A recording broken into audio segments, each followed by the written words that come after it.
2014 pre-council meeting for the city of Joliet. Mayor Thomas Girani presiding. Start with a roll call. Mayor Girani. Here. Councilwoman Gavin. Here. Councilman Girl. Absent. Councilman Hug. Absent. Councilman McFarland. Here. Councilman Morris. Here. Councilman Odekirk. Here. Councilwoman Coleman. Here. Councilman Turk. Here. First on the agenda is the appointment of Mayor Pro Tem. Is there a motion to appoint Terry Morris as Mayor Pro Tem for the term July 1st, 2014 through September 30th, 2014? So moved. Second? Second. Just two. Been motioned and seconded to approve. Councilwoman Gavin. Yes. Aye. Councilman McFarland. Aye. Councilman Morris. Aye. Councilman Odekirk. Aye. Councilwoman Coleman. Aye. Councilman Turk. Aye. Mayor Girani. Aye. Motion carried. Mayor, if we Yes. could deviate from the agenda a little bit and have presentation of the liquor license requests Sure. First, and then we'll have our sewer presentation. Sure.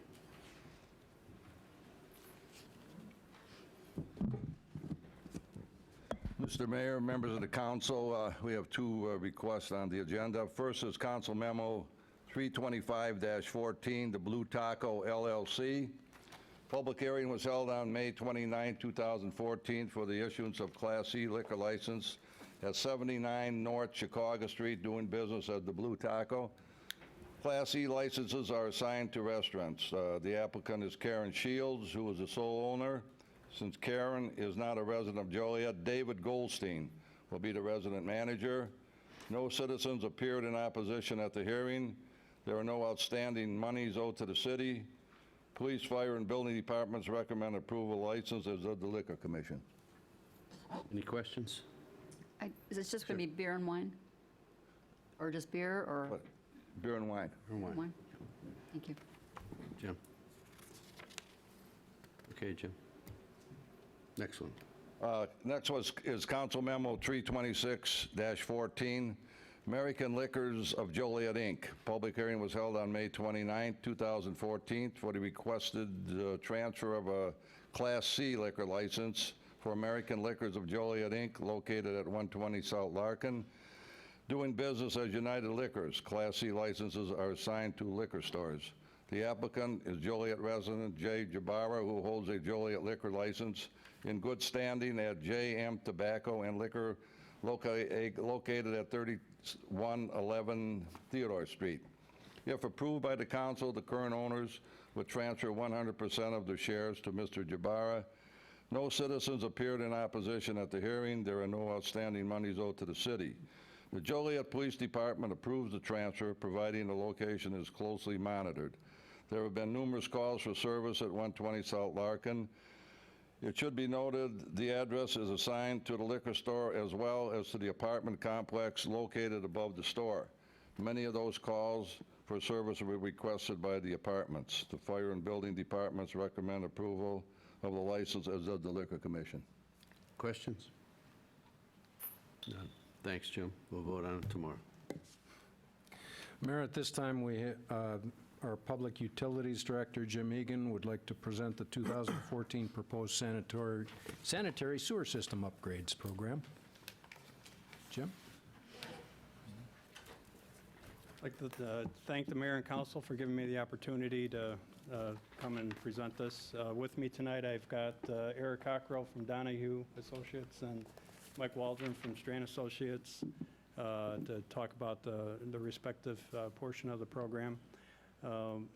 What we've got here is a preview of an update on our CSO program, a preview of a couple major programs that we've been working on the sewer system. The three projects, we're actually bundling them together and putting together a package to apply for EPA loan program. This is part of the state's Clean Water Initiative. The three projects are the Des Plaines River Combined Sewer Overflow Tunnel, the East Side Wastewater Treatment Plant Influent Pump Station and Screen Replacement Project. That's located at the treatment plant on McKinley Avenue, and US Route 6 sanitary sewer improvements. That's going to provide a major overhaul of the sewer system along Route 6, providing sewer to Ecolab and Empress. We'll start with Mike Waldron from Strand. Strand Associates. Thank you, Jim, and Mr. Mayo, and council members. This is a project we've been working on since 2004, which is addressing your combined sewer system. And particularly tonight, we want to talk about a portion of that project, which is the Des Plaines River Combined Sewer Overflow Tunnel. To give you an idea of the area that we're talking about, this figure here shows the area that the city of Joliet serves with wastewater service. That's the yellow area. And in particular, this project that we're talking about tonight is that red outlined area. And to zoom in a little bit, you can see that here. It's called the East Side Wastewater Treatment Plant Service Area. And it's the entire area flows down to your East Side Wastewater Treatment Plant that you can see at the bottom there in green, which is located just south of Interstate 80 along the Des Plaines River. And what's particularly important about this area is most of this is served by a combined sewer system. And to not get too far ahead, I want to make sure everybody understood what the combined sewer system is and how it works. This figure here is a very simple showing you what happens with that system under normal conditions, dry weather conditions. That combined sewer system is picking up sanitary service from toilets, sinks, floor drains from residential, commercial, industrial areas and conveys that in a sewer system down to your wastewater treatment plant. However, during wet weather conditions, that system also conveys rainfall runoff. So rainfall off of roof drains, foundation drains, you may have storm inlets in the street or in the landscaped areas. It's going to pick up all that stormwater and also take it in that combined sewer system, generally down to the wastewater treatment plant. But under some conditions, when you have too much rain, the capacity of that system is exceeded and you have a CSO, or a combined sewer overflow. And that really is what this whole project is about, are those combined sewer overflows. Historically, the city of Joliet has had 34 historic combined sewer overflows shown in the green dots and the red triangles. But over the past 20 years, the city has endeavored to remove many of those overflows and has been successful in removing 26, with 8 remaining, and the 8 remaining ones are shown by the triangles. And that's really what this project is about, the requirement for you to reduce overflows from those locations. Not eliminate them, just reduce them down to what US EPA and IEPA deem acceptable. And just so you have some perspective, you're not alone in this. There are 772 combined sewer overflow communities across the nation that are all spending their funds to try to reduce these overflows. To give you an idea why, there are several reasons. Combined sewer overflows will degrade the water quality, add to the bacteria content, which is obviously a negative. CSOs can also degrade the aesthetics of that water body and the community value. But primarily what's in front of you right now is that the US EPA and the IEPA are requiring you to control those overflows through a permit program. And part of that permit program requires the city to develop a long-term control plan, abbreviated LTCP, to control your combined sewer overflows. And that long-term control plan we've been working on since 2004. As a part of that work, we have identified some infrastructure problems, shown here on this figure. On the west side of the Des Plaines River, there are 3 main sewers. There's a 66-inch that comes from the north, runs along the river. There's a 48-inch that comes from the west, and there's a 24-inch that comes from the south. And all of those congregate just north of Interstate 80 on the west side of the Des Plaines River. And they all try to flow through an existing 36-inch pipe that goes under the Des Plaines River. So you can tell just by size there's a bit of a problem there. On the east side of the river, there's a 48-inch that comes from the north, a 54 that comes from the east, and that all goes down to your wastewater treatment plant. From a flow numbers, because engineer loves flow numbers, those are shown here. Under dry weather conditions, DWF, dry weather flow, you can expect about 8 million gallons per day coming from the west side. But you can see when it rains, you can get up around 85 million gallons per day. And unfortunately, that pipe, that siphon pipe that goes underneath the river only has capacity for 14 million gallons per day. So that's where your system overflows. On the east side, we have pretty much the same scenario, 42 MGD coming down from the north, 22 from the east, and your treatment plant itself only has 46 million gallons per day capacity. So that's what your overflows are there for. You're allowed to overflow, but we want to try to reduce those overflows. So over the past 10 years, we have developed a long-term control plan, which is shown here. Most of the improvements are in red. I'm not going to go into all of them, but it's a 5-phase program. And what I want to focus in on is phase 2, which is a wet weather tunnel underneath the Des Plaines River. And I'll zoom in a little bit on that. That is shown here. The intention of the project is to collect all of that flow that right now is going through that 36-inch pipe under the river and divert it south of Interstate 80 to a screening structure. We're going to divert it through a 72-inch combined sewer down to a screening structure. And the purpose of that screening structure is during wet weather flows, you'd be surprised, or maybe you wouldn't be, of some of the stuff that comes down, some large debris, bowling balls, 2x4s, all kinds of stuff that people will throw away. We don't want that going through the tunnel, so we screen that out. The flow will then go through a drop shaft and then through an 8-foot diameter tunnel underneath the Des Plaines River, eventually to the east side where there will be a wet weather pumping facility that will pump it to a future wet weather treatment facility. That's not in this phase, but that's a future phase. To give you an idea what that tunnel looks like, this is a section view looking through the river. The blue is the Des Plaines River. Underneath the Des Plaines, there's going to be about 20 to 25 feet of rock, and then our 8-foot diameter tunnel underneath the river. So we're trying to get down under the river so we have no influence on the river bottom, and we convey flow under the river and eventually a wet weather pumping station on the east side as shown here on this section view. So this is the phase 2 portion of this project. To give you an overall idea of the total long-term control plan, these are projected costs. In green is phase 1, which the city has already completed at this point. Phase 2 is what I've been talking about this evening, the wet weather tunnel and the interceptor, estimated at $20.5 million. The remainder of the project, phase 3, phase 4, and a phase 5 if we determine it's necessary. The total project cost is at $72.7 million. A implementation schedule is shown here. Right now, we're underway with phase 2.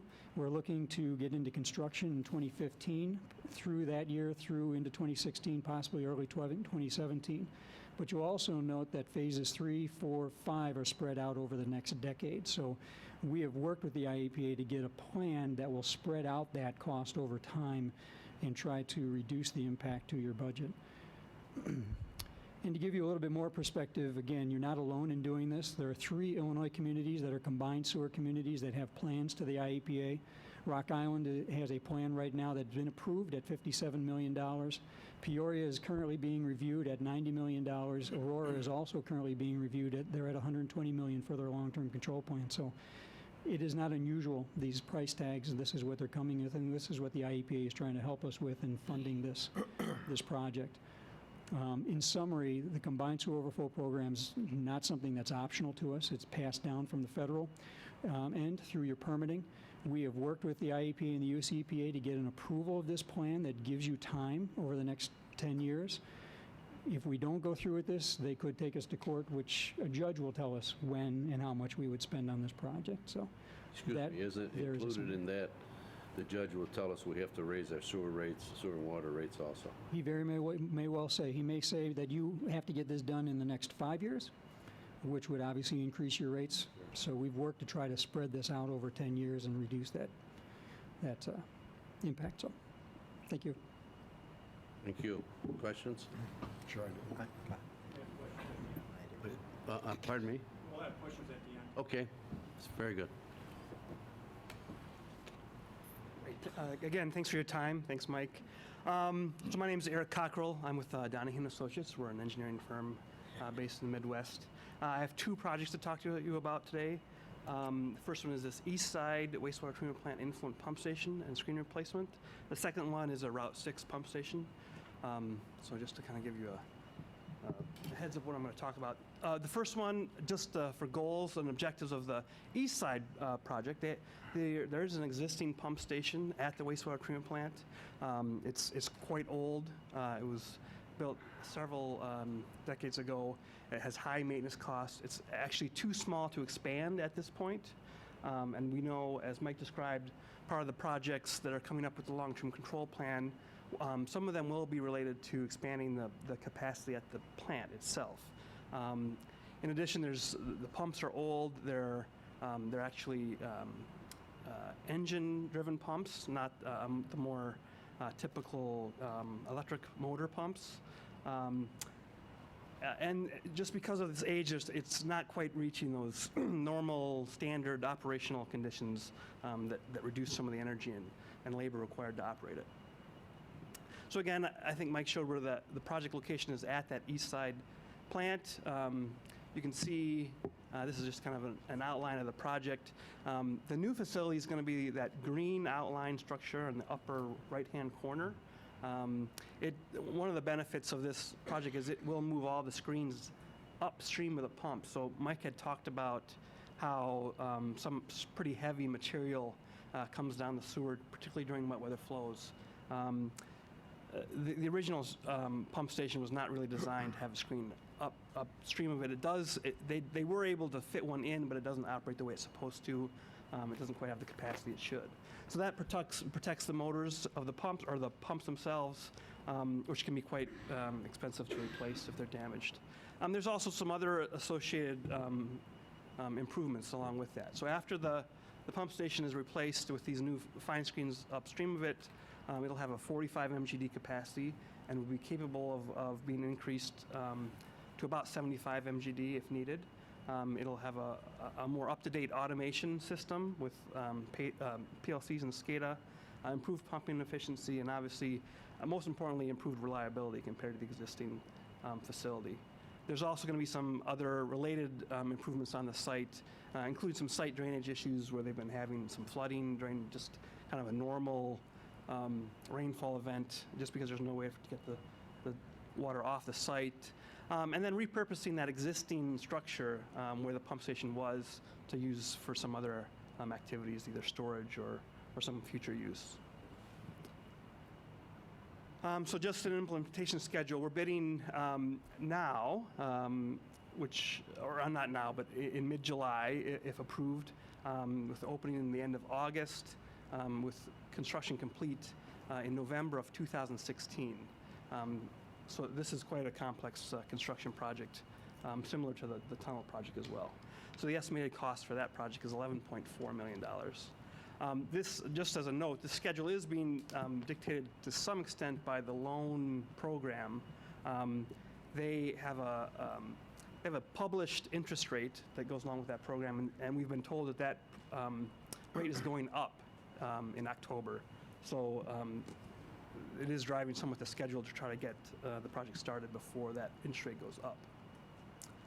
The second project is the Route 6, US Route 6 sanitary sewer improvements. So Route 6 has some current sanitary facilities along it, but they weren't really ever, initially designed for the development that is now anticipated. So there's several pump stations along that route in the area we're talking about. And more importantly, there is a pump station associated with that system that's too small for the future flow and has been breaking repeatedly. So if you've been driving north along Route 6, just south of I-80, you may notice a bunch of patches in the road on the northbound side, and that's the force main breaking and having to be repaired several times a year. The other side benefit to that project is it will divert some flow away from the east side wastewater treatment plant and send it to the west side, just kind of frees up some capacity at the larger plant. So project location is in that box. I'll zoom in there. So what you can see there is kind of in the center of that red line is where the pump station is going to be located. We're going to run a new sanitary sewer northeast, and that'll be able to serve everything from the Caterpillar site and then southwest of that. So the Emperor Casino will be on this new sewer, and there's certainly some other locations, including some expected development in that area that needs sanitary service to develop. There's also going to be some connections created now so that any future development on the west side of Route 6 could also connect in the future. Then southwest of the pump station is the force main that'll run along Route 6 and then through McClintock, I think it's road, if I remember correctly, to connect to an existing sewer at the end of that line there. So at the end, what we'll have is a 4 MGD pump station. It's going to be located just southeast of the Hollywood Casino site. That new gravity sewer I mentioned, it gets rid of that old forced main, so we won't have to repair that repeatedly, again. And it redirects that flow to the west side treatment plant. And there will be some low-impact construction methods used just when crossing major streets or when it's possible because of the rock. We'll also use that in residential areas. So it's on the same bidding schedule, again, because of that low interest rate that we're trying to lock in. That project should be completed by May of 2016. And it was an estimated cost of $8.6 million. And with that, I think Jim had some other things. Thanks, Eric. So the three main projects we're working with are, the CSO program, the other two, the East Side Influent Pump Station, and the Route 6 sewer system improvements. They're both driven off of the concept that we have to maximize our capacity of our existing system to prevent the overflows. And the CSO program, that's part of the long-term major program. The East Side Influent Pump Station, we've got a bottleneck at the treatment plant itself, so that's going to allow us to push more water through the treatment plant, through the treatment process. And the Route 6 sewer improvements, because we've got multiple failures, it's very high maintenance for us on that system. It's not reliable. We have to work with critical facilities out along Route 6 for outages on a regular basis to make repairs out there. But of the three contracts, we've got an estimated price of $40,541,500. Through the Illinois Clean Water Initiative, we've have preliminary approval from EPA for these three projects. Currently, we're looking at an interest rate of 2.25%, which is a real good rate. We're actually trying to expedite some of the schedule to get even a lower rate if we can meet the deadline, working with the EPA and our consultants that are jumping through some hoops for us. But the way the Illinois Revolving Loan Program works is we get the money to build the project. We submit pay requests to the state, and they give us the money to make payments to the contractors, and we don't start repaying the loans until 6 months after the project is completed. So with that, and it is a 20-year repayment schedule, so with that, we're looking at payments to begin probably around mid-year of 2017, and looking at an estimated annual payment of $2,469,000 in that range.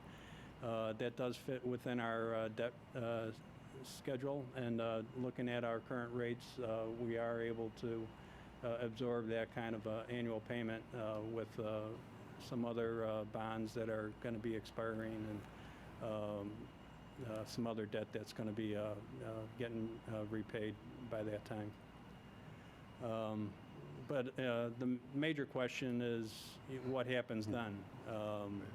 There still is a major need for the system. We're all aware of the amount of water main breaks that we have, sewer system backups, other major projects that are in the outcome. I've got a list here of some of the critical facilities, critical projects that we're looking at. We're looking at trying to kick off a major rehabilitation of both the water and the sewer system. These are projects that we've talked to EPA on for trying to take advantage of the Clean Water Initiative and get some of the low-interest loans. EPA seems favorable with trying to work with us on that instead of having to go out onto the private market. But with those, the major one is the wet weather treatment facility, and we won't begin design on that. We're looking at some design options right now, but we'll be designing that once we get it into final design, once we get the tunnel constructed under the river. And then with these other improvements, east side relief sewer, we have to get extra capacity on the overflows that we have on the east side, and get that water from going into the sewer system, the storm sewer system. And that's part of the regulator upgrades that we have to provide monitoring at those locations.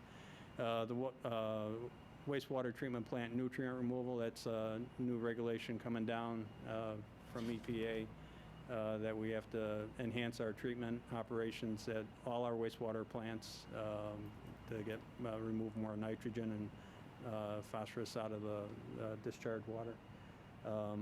We're looking at expansion at the Aux Sable wastewater treatment plant. That's the newest wastewater plant that we've constructed out in Kendall County.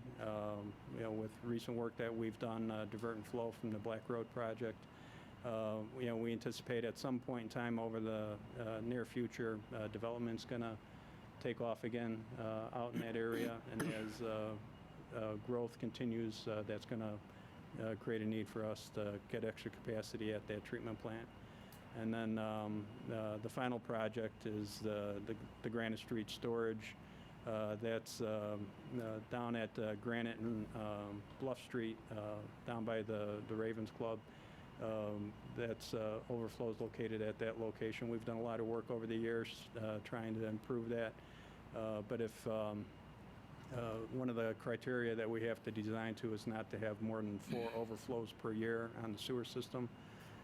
If we're not able to make that, we're looking at having to do some storage options up the far north end of the city.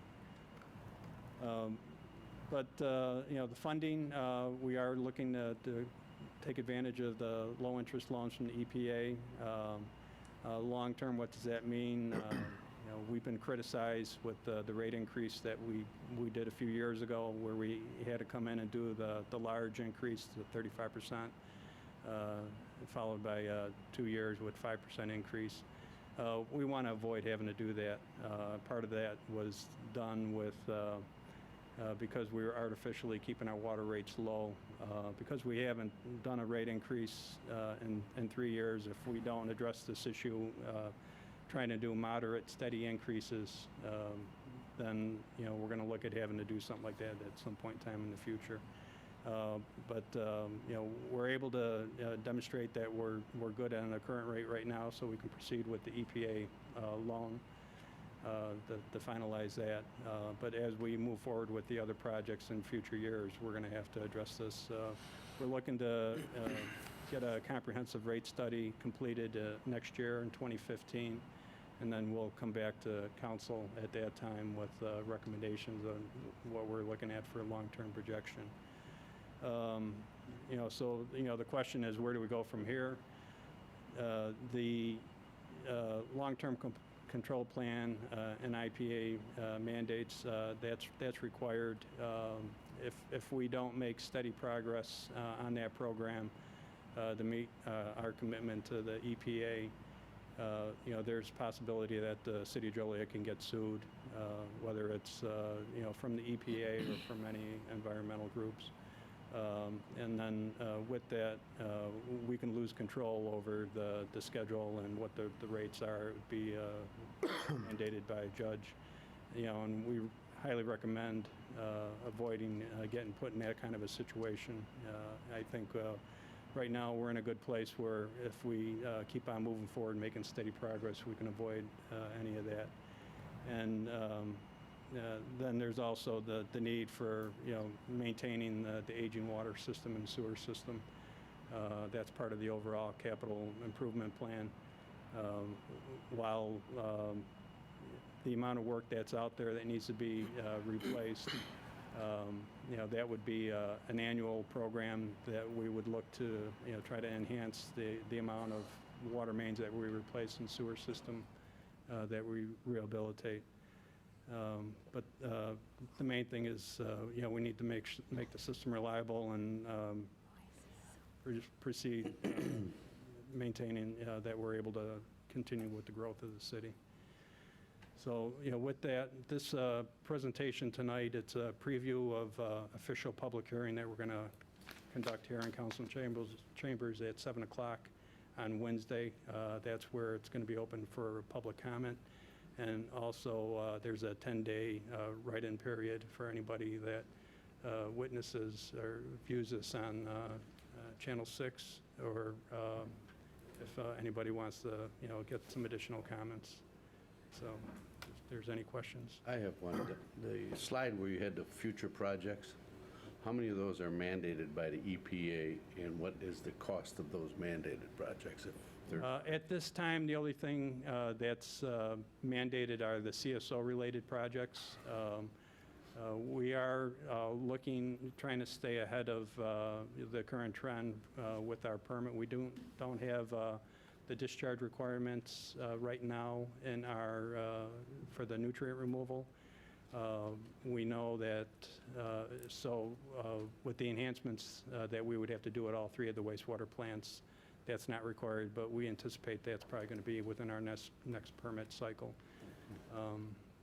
The capacity at the Aux Sable treatment plant, the way that system's designed out there right now, some of the work that we're doing is, trying to address the peak flows during wet weathers. That's when there's the occasional basement backup or overflows that would occur. And that's what's driving having to do expansion at the plant and on the system, throughout the area. So that leads into doing the sewer system rehabilitation, trying to cut down on the inflow infiltration that gets into the sewer system. So everything's all related. Right now, the only thing that we're under mandate with the EPA, US EPA, Illinois EPA, is the CSO-related projects. Yeah, thank you. Questions? I know you had. Yeah. Jim, first of all, so you're talking about the three projects you presented tonight, which is the mandated CSO project, the Route 6 project, and the influent pump project. Yes, Those are all going to be able to be done with the low-interest loan without any impact on fees. correct.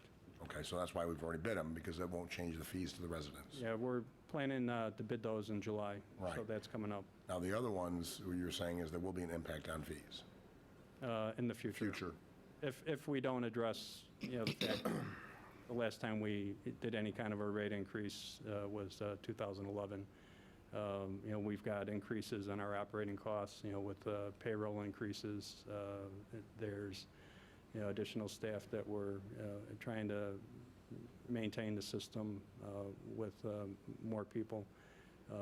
That all adds into our operating cost. And so, it's the balancing between the O&M expenditures and the capital projects. But at some point in time in the future, we would have to address that. So I'm Mayor? wondering- Mayor, I just want to add that he also said that we do want to go to an outside professional consultant and have a rate study done, so that in anticipation of these future expenditures, make a recommendation in terms of, how a graduated, smaller rate increase annually would fund these future projects, as opposed to, okay, next year we have to do this project, and so now we have to have a huge increase in our rate. So that is part of the proposal as well. And I think what the mayor was saying is, you asked the question of which ones were mandated, and you're saying outside of the three that were the CSO, none of them are mandated. That's an internal decision. At this time. Right. Yeah, we have guidelines on our, for our discharge permits that we have to operate within. And anytime we have projects, where we have any kind of a sewer overflow, that'll ultimately, if we don't provide a solution to eliminate that through proper O&M of the system, then, that would ultimately lead to some type of a mandate. And I would, just to clarify for any of the residents that might be watching, there's a difference between the sewer and water fund than there is in the general fund, and it's not based on taxes, but sewer and water expenses have to be based on the revenues produced, correct? Correct. So it's not like we can take the money from the general fund and move it over there. They're separate funds. I would like to add too, though, when we, before we did the last major rate increase, a lot of the capital program was funded off of connection fees. So, if growth continues at the city and we start getting new development coming back in, there is opportunity, that, that would be a revenue source that we're not seeing right now. So as the economy turns around and we get new development coming in, that's the urgency or the need to not have to give away connection fees when developers are coming in. And when will we see a projected or estimated impact on rates? So do you want to do an outside consultant to take That was a look 2015. So we won't be looking at discussing formally and approving any of the future projects till we know what that is. Right. And if I understand, the other couple of questions I have from the first presentation on the CSO, essentially we have a bottleneck of sorts. We have larger pipes coming into a smaller pipe. Yes.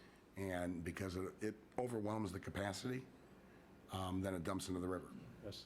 But if it's still got to come through that 32-inch pipe, is that part of the reason why some older sections of town might experience some sewer backup when that kind of thing happens? In certain areas, correct. Okay, so that would help alleviate some of the sewer backup that, on heavy rains that they're experiencing. Yes. Okay, and it's just, and besides that, it's part of the CSO mandated project, but I just wanted to clarify that. And what are we doing on the projects that we're bidding this summer, and the CSO project and the other two?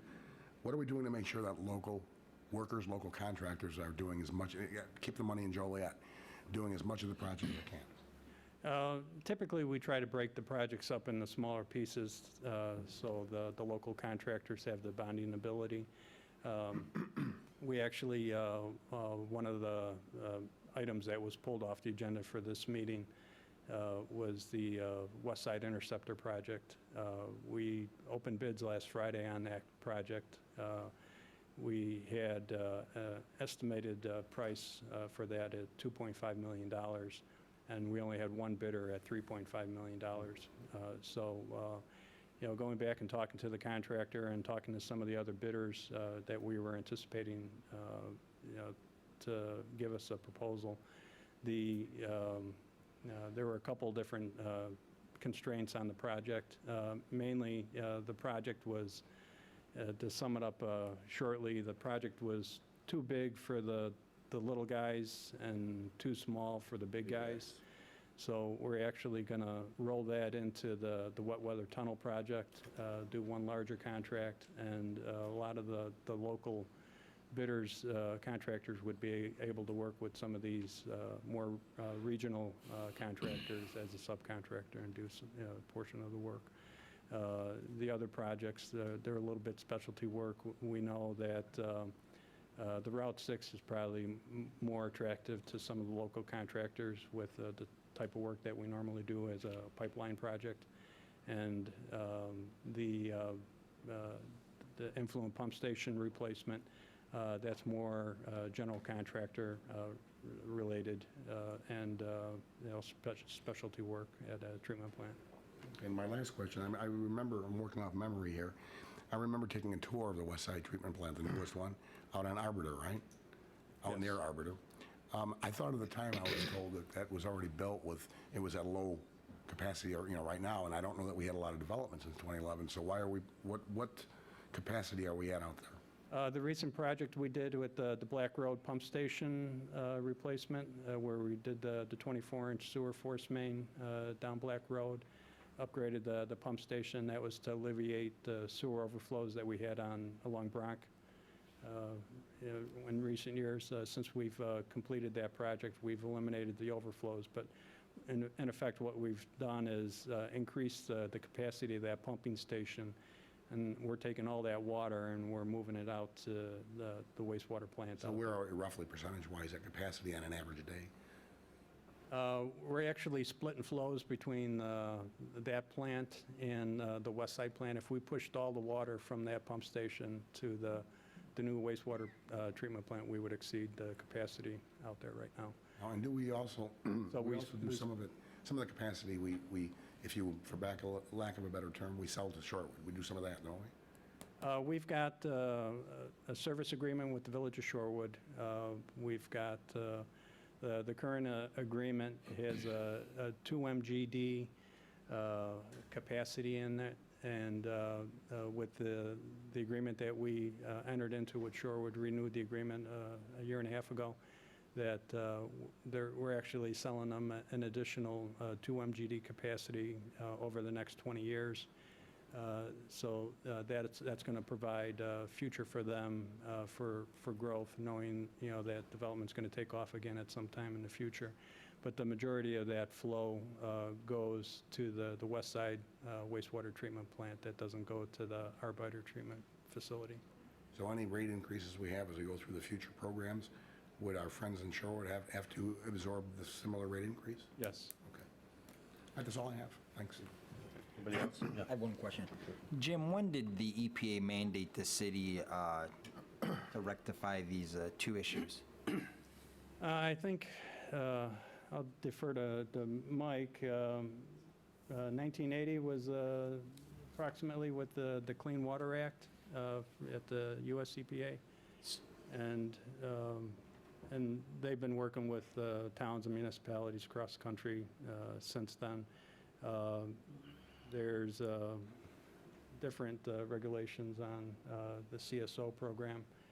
For Joliet, we've got an agreed long-term control plan. We came up with a plan, submitted it to the EPA. They accepted it, and so basically we gave them a guideline for us to work within, telling them what we felt we could do, and they turned around and said, okay, do it. Right now, we're 2 years behind schedule, due to no good reason. We had a year delay with getting a reply back from EPA and other design constraints and issues to where we're finally got to the point where we're at right now to where we can actually design and bid the project. So was it previous council that basically delayed this? I mean, No, it's... I know we need to do this, but we knew about this for what, roughly 34 years? And I'm just kind of scratching my head when I'm looking at these costs. Initially, starting back in the 80s, the approach was to build more storm sewers, get the street drainage, disconnect downspouts, pull sump pumps out of the houses, get all the house drains, private drains out of the system, build storm sewers, and get all the street drains off the sanitary system.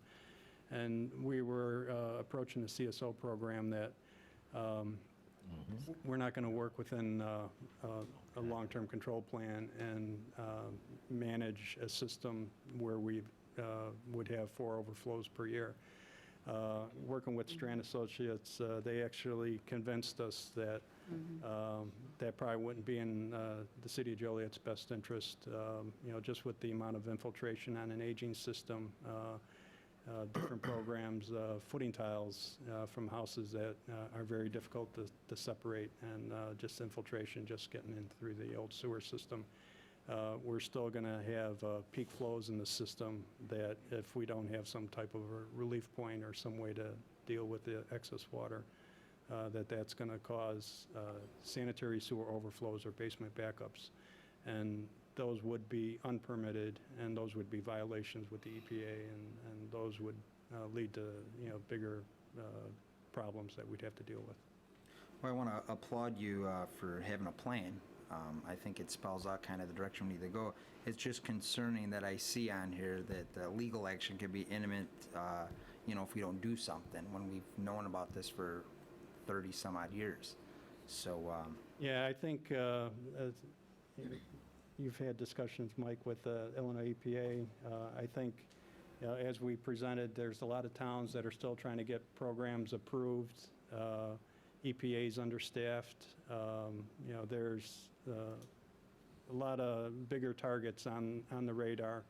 And as long as we maintain steady progress and move forward with our program, I think we'll stay in good shape. thank you. Jim, if I may, you touched on it briefly. At that time, we did have a lot of people, their basements were being flooded, and I believe we budgeted over $1 million a year to help offset that by moving the sump pumps outside. So we addressed those people, and we had a lot of them that every time it rained, even a little bit, their basements were getting flooded. So we addressed that and didn't address this, and now we've got most of them, although some of them are still having that problem that we need to address. But we wanted to take care of the flooding in the basement. Right, and when we did the footing tile separation program, we started that in the early 2000s and did that. Typically, we spend $1.5 million to $2 million a year on that program. We concentrated on neighborhoods that get sewer service from the west side treatment plant, not the east side treatment plant. So that's of the three systems that we operate for the three wastewater treatment plants. We focus mainly on the west side wastewater treatment plant. That's the one located out by Shanahan, and that is not affected with the improvements that we're doing with the CSO program. Any other questions? Yeah, I have a couple. The first part where Route 6, starts from the south and it goes to the northeast, where's the stopping point at Route 6? For the gravity sewer, or we're It goes partly to the east side up to the Route 6, but I was wondering. the current system, No, the new project. the new project. Our last customer on that system right now, which the existing system, it ends up being our first customer, is Caterpillar. So with the new system that we're going to rebuild out there, we'll provide gravity sewer up to Terry Drive for the Crown Trig Industrial Park. And there'll be, because Caterpillar is down on the lower ground, their connection into the system will still be a pumping station force main. And that's a private system that's they operate right now anyways. So from Caterpillar to northeast on Route 6, where is it? Because I couldn't see the road. So what we're going to have That is, was too small. they're going to be the high end of the system, Caterpillar. So once we get to ComEd and Larkin Avenue, that gets into Village of Rockdale. So Joliet will never have customers out in that area. The gravity sewer would proceed to the southwest near where Sarah's Place, the restaurant over there. It's First Industrial has the project that was platted originally. That's hopefully we expect to see somebody come in on that site, a new developer. But we're working with that property owner right now to construct the lift station, the pumping station on the corner west end of that property. The sewer force main, the discharge pipe that'll be under pressure, that would proceed down McClintock Road and discharge into the city's interceptor sewer by Shanahan Park. Now, you mentioned an interest rate that could be lower than this 2.2% that you, what's the deadline on that? And what's the interest rate if we make the deadline? The interest rate is 1.995%, and the deadline was September 30th. September 30th. And what's to keep us from making that deadline? So we can save 0.25%. We're trying our best. We're asking our consultants to jump through some hoops. Our original deadlines on the projects were later into the fall that we were going to bid them, and we've asked them to do whatever they can to speed up the project, and they're I trying think to. our goal should be to make that deadline. Yes. And the last question, you mentioned the 20-year interest rate, at whatever it is, 2.2, but I like the 1.9. You said 6 months after the project is completed, that's when we start repaying the loan? Correct. Okay. So my question to you is, during that 6-month period, or whenever they give us the money, do they charge interest before that 20-year period starts? Yes. We. Is it the same low It's the same interest interest rate. Same interest rate. So that's compounded So- by when it would start on the 6 months So the first after? time we submit for a pay request for either of the contracts, the first time we get a check from the EPA, that we don't get that money for free. That's compounded as we make draws on So the loan project amount. could take, what, 2 years, was it? Or was it 3 years? Yeah, we're looking at end of 2016. And 2016, starting it this fall? When was the start date? We're anticipating that we could issue notice to proceed and sign contracts probably November, December this In year. November, December. Okay, so roughly about 20 months of interest before the 20-year payment starts. Yeah, depending on when the contracts actually start, we'd probably be looking at sometime in the spring for the initial pay request. So it'd be interest only up until that repayment, the first payment. Yeah, and that gets compounded, rolled into the final loan amount. Okay. All right, thank you. Anybody else? Mayor? Yeah. And I apologize to everybody watching this, we're talking a lot about sewers, but not the most glamorous subject, but it's probably one of the like most it. important. You know, hey, I don't underestimate your department, you know, bacteria, disease, If your toilet backs up, it's very that's important. something extremely. It's my understanding, has the EPA, and we've reduced the number of overflows, and that's a good thing. Have they attached alarms to the rest of the overflows that are there? We're doing work with sewer meters, trying to monitor, what's actually happening in the system. A lot of times when we get a major rain in the middle of the night, events can happen that nobody knows about. There's also the normal flow of the sewer system between peak time and evening hours versus middle of the night. We could get a 2-inch rain at 5 o'clock in the evening, and that's going to cause major problems for us because the sewer system is being used at its peak point right then, where if we had that in the middle of the night when everybody was sleeping, we wouldn't have a problem. So those are the kind of conditions that we're working with. On the CSOs, on the combined sewer system, on the overflow points, we're actually working to install monitors right now at those points so we can record when the events happen and that we can measure the amount of overflow that's actually occurring. And we're trying to, understand, the way the system is behaving right now, that once we get to the point where we have to build the treatment facilities or construct the relief sewer along the east side, that we have a better understanding of, how much water is actually, coming into the system. Are we currently, between the sanitary sewer and the storm sewer, on a yearly basis, are we getting fined by the EPA? Are there, when these incidents happen, are they fining us even as we try to improve our condition? No, So we don't pay any EPA fines? we're not at a point where we're paying fines right now for anything. Okay. And then the last thing I had about the main, something that somebody had told me, is all the projects you're bringing forth, Jim. I understand there might be some points in the city where we have force mains going in the gravity sewers, meaning that the force main is pumping, and then we're putting it into a gravity sewer that has to just let it flow, the way I understand it. Are we going to correct that too? It seems like that causes overflow at those points, and that's not at the river, that's in the community sometimes. Are we going to be updating that so the force mains are... It's part of the overall system that TBD, the to-be-announced improvements, all right?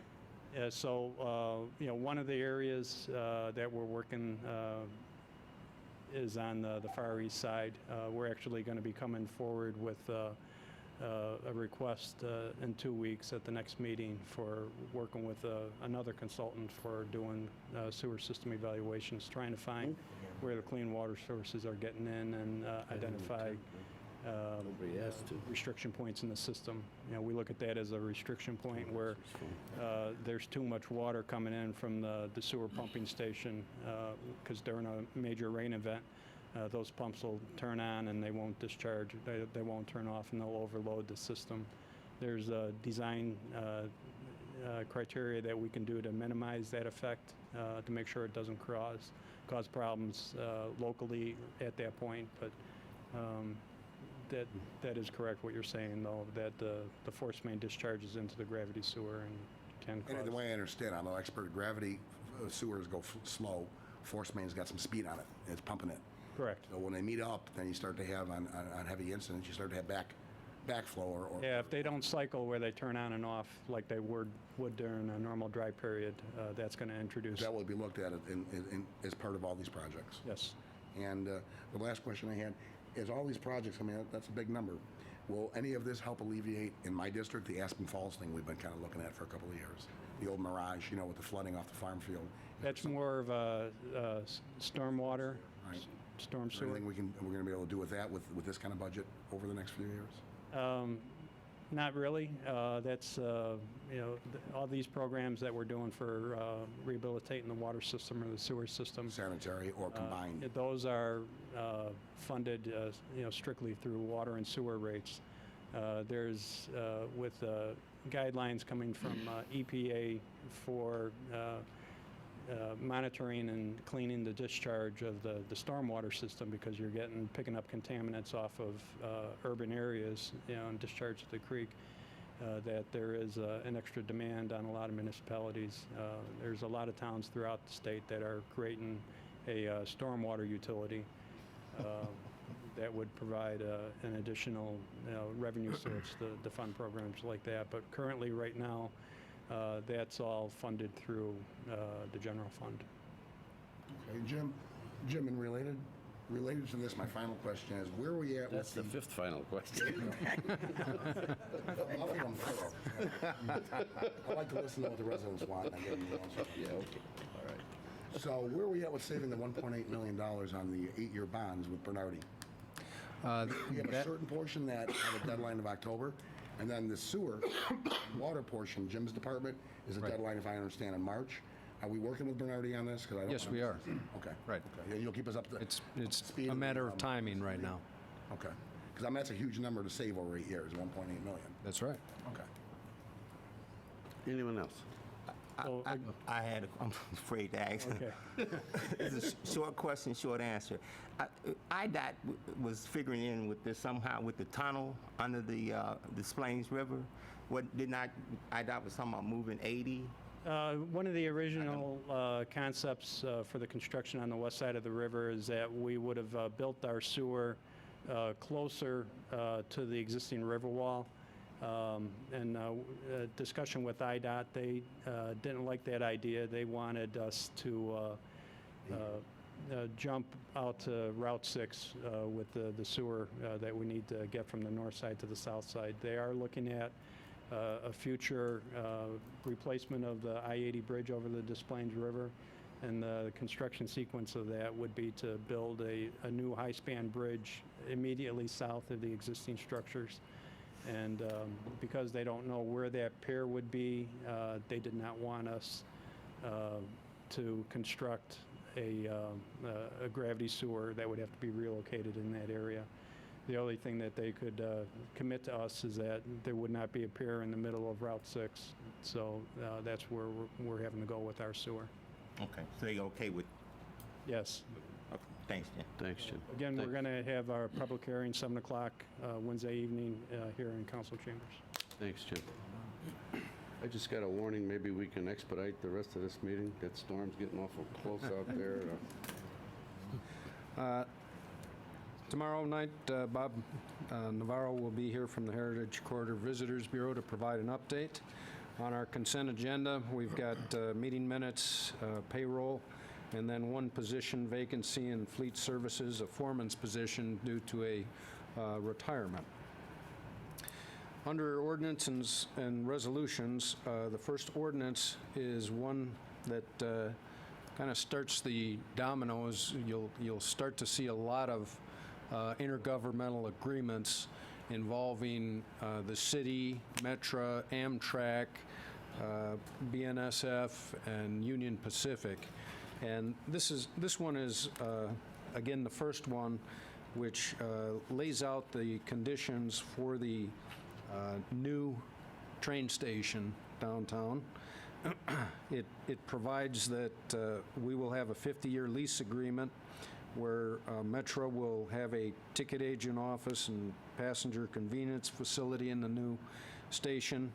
The city will own the building and be responsible for capital repairs and the maintenance, but Metra will take care of the daily janitorial services, cleanup of the restrooms and so forth. Will be responsible for the heating and cooling and lighting of the building. Metro will own and operate the Rock Island and Heritage Corridor platforms. They'll be responsible for snow removal and any heating that'll be on that facility as well. We are going to provide a replacement facility for the signal maintainers facility that's up there now. Metro will convey any vintage railroad switching equipment that's in that old place to the Historical Museum. And then there's also we will also be negotiating with Amtrak so that they can use the facility as well. And right now, Metro owns 1/3 of Union Station, and they'll be conveying that to us so that we eventually have total ownership of Union Station. Questions? Sure. Jim, we discussed probably about a year ago, as this development came to utilization of space within the new multi-transportation. Is there any dialogue taking place with the Heritage Corridor about moving a visitor's facility inside the transportation center? Yeah, the engineer Lisa Dorothy showed you a design, hard to see, but there is a space on the second floor of the new train station that will have a pull-down, roll-up door that will be used for any kind of visitor bureau or brochures or anything, any use that we want along those lines. And that's the intended use of it at this point. Thank you. Sure. Any other questions? Jim? The next item is the reapproval of the preliminary plat at the Clarius Park Joliet subdivision. This is a 3-year extension of a existing preliminary plat. And Is there any changes in this? no, there are no changes from the original plat. Item 292 is preliminary plat of the Rock Run Business Park, and this will include 2 new hotels, the Holiday Inn and Candlewood Suites. And what this does is it splits the property into 2 parcels so that each hotel facility is located on their own piece of property.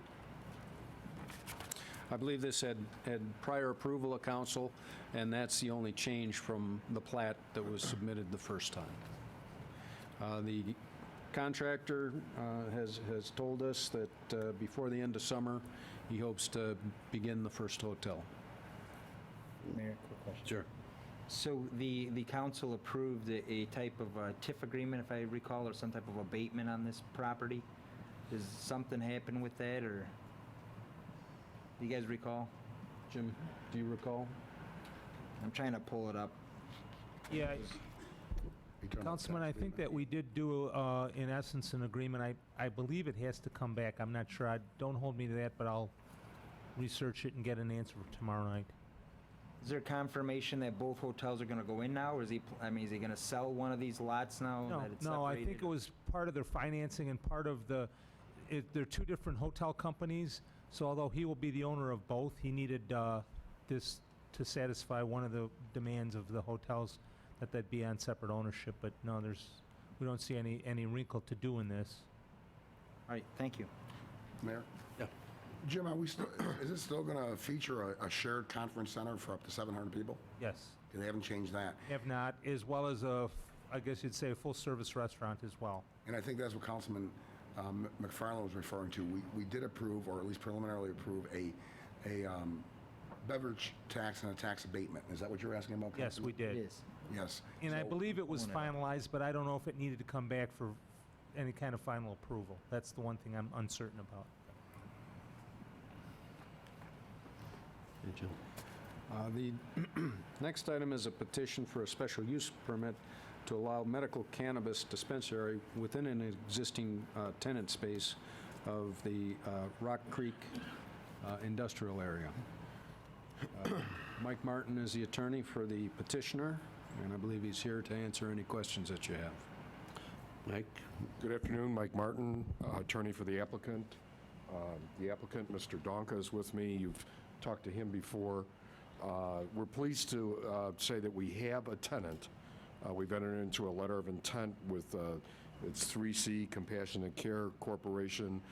Tracy Fernandez is the lead person for that. And all of their representatives are here, Bob Levis, Kathy Tucker, and Tracy's husband, Hugo Fernandez. If you approve our special use permit, we will then enter into a lease agreement with them, and they will be the ones who actually apply for the license from the state. It's not a license, it's actually a registration, and they will operate the medical marijuana dispensary. So I'm pleased to actually give a face to the business, which we weren't able to do before. And I guess it's such a good location, they found us. So right now, that's where we're at.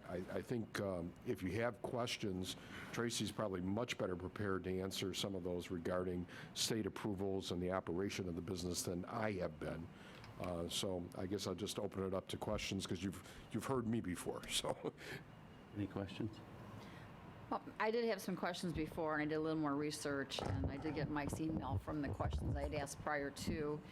And I guess at this point, there's not much that the city of Joliet can do as far as further restrictions, because when I was reading about it, home rule really doesn't apply. We have to go by what the state says. right, the state regulates. That's It's a correct. state statute, but I'm going to contact some of our state representatives and senators, because the way it is now, I'm not comfortable with it at all. And as you and I discussed earlier, just giving caretakers carte blanche with an ID to distribute the cannabis to the medical marijuana to the patients, I don't think is a great idea. I think there needs to be some more control over that. But again, that's not your problem. It's nothing that we can do. It has to start at the state I level. did mention that to Tracy. There is something. Yeah, so, hi. Hi. We have done and have been working within the medical marijuana dispensary, getting ourselves, our corporations, educated and such in this area. And as it comes to the caregivers, they do have to go through the same background check, the same fingerprinting, the same criminal records that anybody else would go through if it is a patient, for example. So the patient has to designate them as a specific caregiver. Then that caregiver has to apply to the state in conjunction with the patient and bring all of the patient's medical records and registration and go through the same criminal background check as the patient does. So it is, they can't just say, they couldn't come in and just say, you know what, I'm Tracy's caregiver, I help her go to the grocery store or do something XYZ, here's my license, I want a registration. They have to work with me, I have to get a recommendation, it's not actually called a prescription, but I would have to get a prescription, and then they would have to basically go through the same criminal background check that I would, and I personally have to designate them as my caregiver. So I still understand your concern that there are people who will be caregivers, but it is just not a carte blanche kind of a thing. And well, my other concern too was there'd be no medical personnel there at the distribution center. So that is something that we have looked at and have, are considering from our perspective as a corporation. Do we bring on a medical director? We've actually had talks with someone. Would we have someone there full-time as a medical person? A doctor on staff full-time? Most likely not. But could we have someone there that patients could come and speak to if they have concerns? That is something that we are contemplating as part of our business plan. So, we've been to different medical marijuana facilities out in Colorado. I've visited 4 or 5 different facilities. A couple other folks on our team have gone out to Rhode Island to see what they're doing. Colorado is gone recreational, so you see a wide variety of dispensaries there. Rhode Island is still just medical marijuana, and so that is something that is more similar to what we are looking to do. And so, when it comes to medical issues, we will be running our facility like just like a medical facility that it will be. We will have to comply with HIPAA regulations. We will have people come in and we will have a patient intake form that they will fill out. And if we believe that it makes sense to have a medical person on site, perhaps to talk with people when they're first coming into the facility, that's something that we're currently looking at operationally. How about a pharmacist, too? Maybe get a pharmacist in place. Something to look into, because I know the side effects and what their other medications would, sometimes more than a doctor. Yeah, so, that's a difficult thing, whether you're talking about prescription medication or you're talking about alcohol interaction or you're talking about medical marijuana. When we've looked at research, we have, 17 people, I think it's per hour, actually overdose on prescription medication. We have never seen that with medical marijuana or with marijuana as it exists today. So, so that's a good thing. But does that negate the fact that people still have to be responsible for their mixing of medicines? A pharmacist, it isn't something that we had contemplated, but it certainly isn't something that we could consider. But again, we do have personal responsibility as well. And just one more question, and it's not that relevant, but I'm just curious. What type of insurance do you have to cover this type of facility? A $5 million liability policy. There's also, part of our deal with the condominium association is that we would have a $1 million property damage to cover the building, and the tenant would supply those insurance coverages. Our lease agreement requires less of them. We require a $2 million in the aggregate policy. I think part of the problem is that this is a legitimate business that has not yet been widely accepted among the community, so a lot of people have knee-jerk reactions to it. So we've worked out with the condominium association a $2 million aggregate, but I believe the state may even require the $5 million policy. Well, the state requires a general liability. They also require a surety bond as well. So a lot of this is already in the regulations. And just one more question. This is just hypothetical, because I'm just very curious about it. Sure. So say you have a patient there and they get their allotment, and they go in the car and smoke it, and then they drive away and they get in a car accident. Are you held responsible for that? Do you want me to help? Part of the signature authority for any patient acquiring any type of medicinal requires them to not consume in the premise or in a car or operate machinery. So they have to leave the premise and they cannot be operating machinery.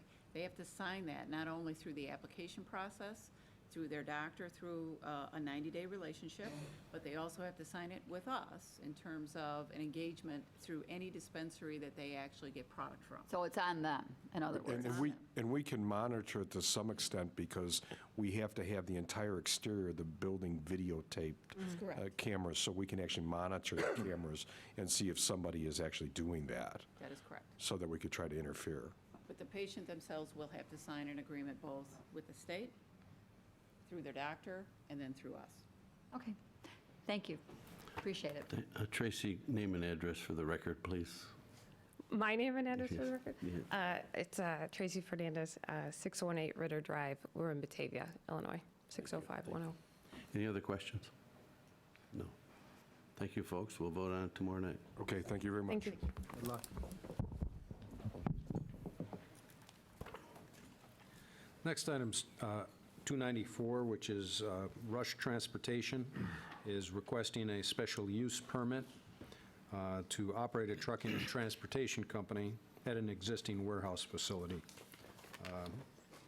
They operate approximately 20 trucks, and the property would not be used for trailer or container storage. And then they'll be paving the entryway to the property as well. Questions? Jim?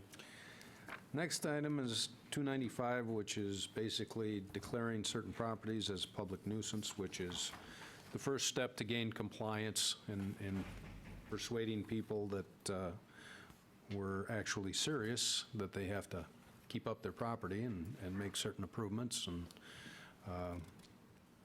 one, for example, has a contaminated well, and he needs to connect to the city water and sewer, as an example.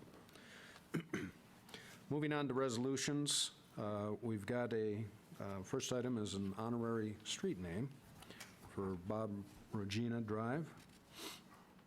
Bob passed away recently at the age of 72, and there was a request made by the Will County CED that Van Buren Street between Chicago Street and Mayor Art Schultz Drive be honorarily dedicated to Bob Regina Way.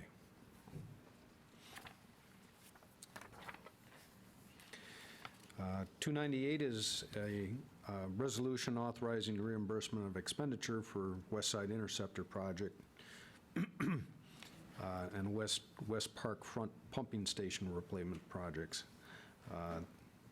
This will be a revenue bond of approximately $6.1 million, saving borrowing costs and providing $3.7 million of new money for the West Side Interceptor project. And the estimate from the engineers is about $2.5 million for the actual project. Questions? Questions?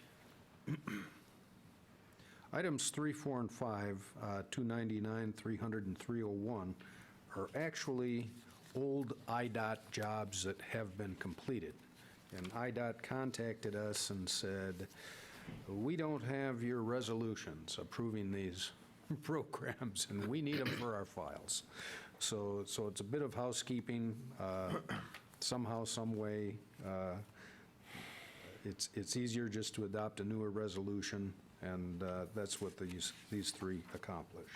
Quick question, Mayor. Sure. Jim, how old are they? Jim Trisnick can probably, Back in the 90s. yeah. One of them's about 24 years old. Another one's around 15 years, and I think one of them may only be about 4 years old, 59. So they're old. They're old paper. Again, the money's all been paid out. This is just housekeeping. Okay, thanks. Item 302 is Phase 2 engineering for the Caton Farms Road over the DuPage River Improvement Project.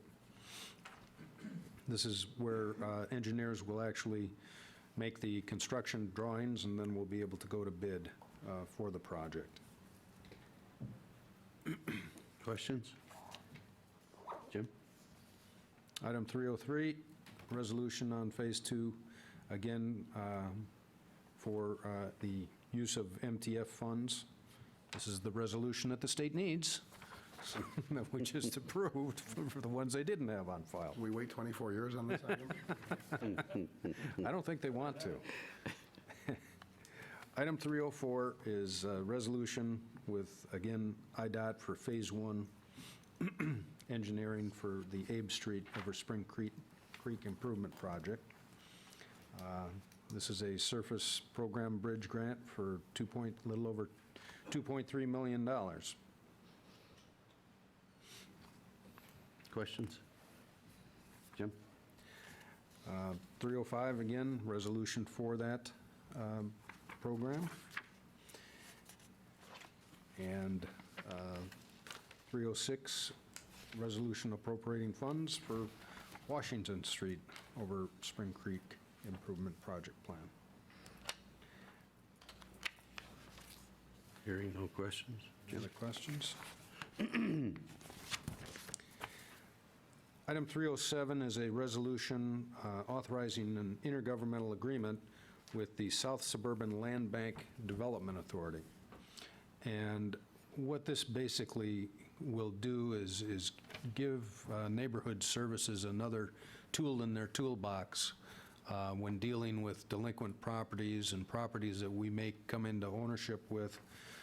There are no dues. We're not, what they do is they acquire and they hold properties or sell them. But the goal is, oftentimes we're dealing with banks, and they take an awful lot of time if we can ever find out the right person at the bank we're supposed to be talking to. So it's another like I said, tool in the toolbox. They will never purchase any property without our authority and without our approval. Questions?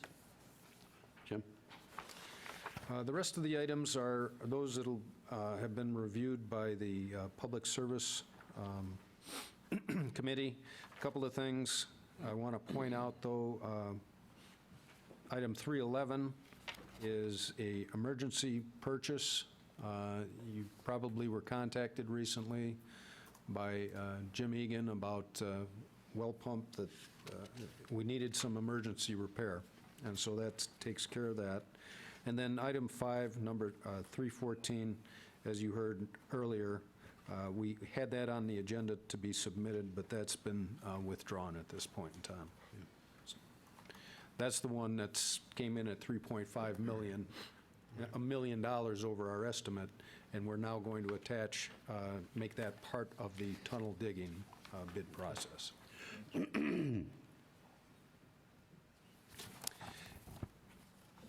And I believe that's, if there isn't anything else on the agenda, there's a couple of citizens to be heard. Mayor? Yep. You mind going back to an agenda item? No. You go back to 292-11, which is the IDI,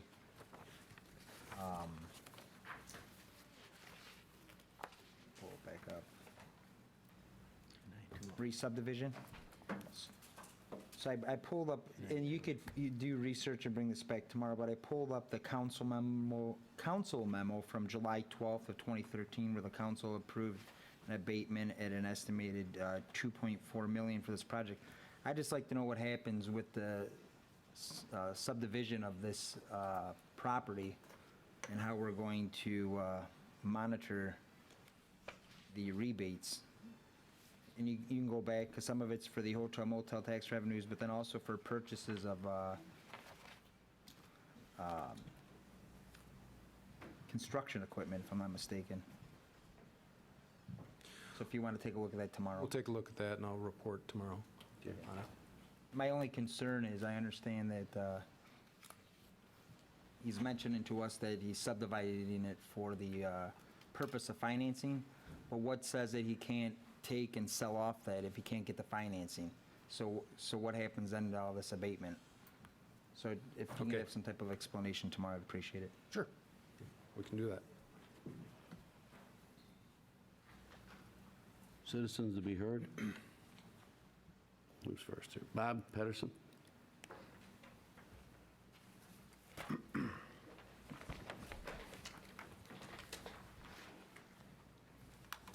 Bob Pedersen, 1225 Oregon, Kerwin Terrace. Each and every one of you knows the problem that we're having. We just had a committee meeting with, where'd it go, Mike Turk, Public Service Committee, Betty Gavin, and Jim McFarland, and I'm happy to find out that we're in a sanitary sewer investigation rehabilitation program, which was explained to us, and it looks like after decades of problems, the problem in Kerwin Terrace is being addressed, and hopefully there's going to come to a resolution. And I'm hoping after this rain tonight, we won't have to shovel it out of our basements. I'm just happy as a pig, and you know what. All right. So, good work, and thank you very much. You're welcome, Bob. Thank you. Robert Iufus Webb.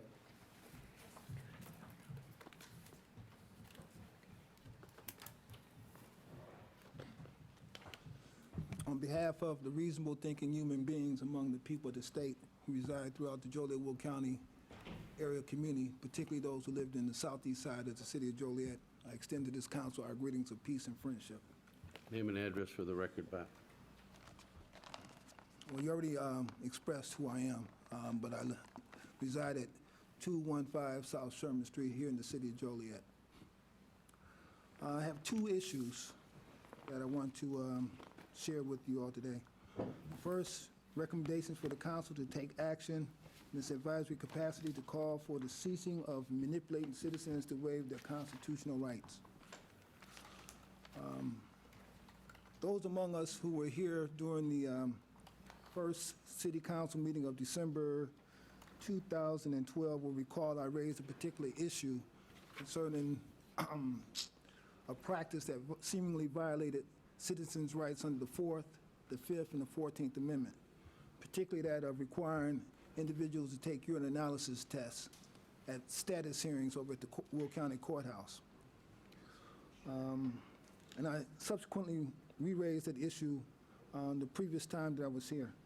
It's in reference to this revised document, this revised contract known as the bail bond deposit, which is being pushed under the guise of the people of the state of Illinois.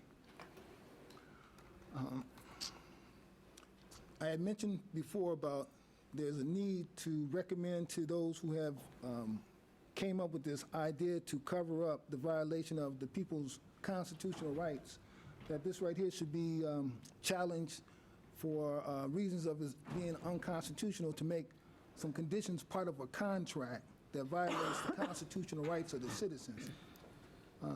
It was seen to me that those who have taken a sworn oath to support and uphold the Constitution of the United States to the best of their ability, that they would be first and foremost on the front line to challenge the constitutionality of this contract, where it clearly manipulates citizens who sign this to waive their rights under the Fifth, the Fourth, and the 14th Amendment of the United States Constitution.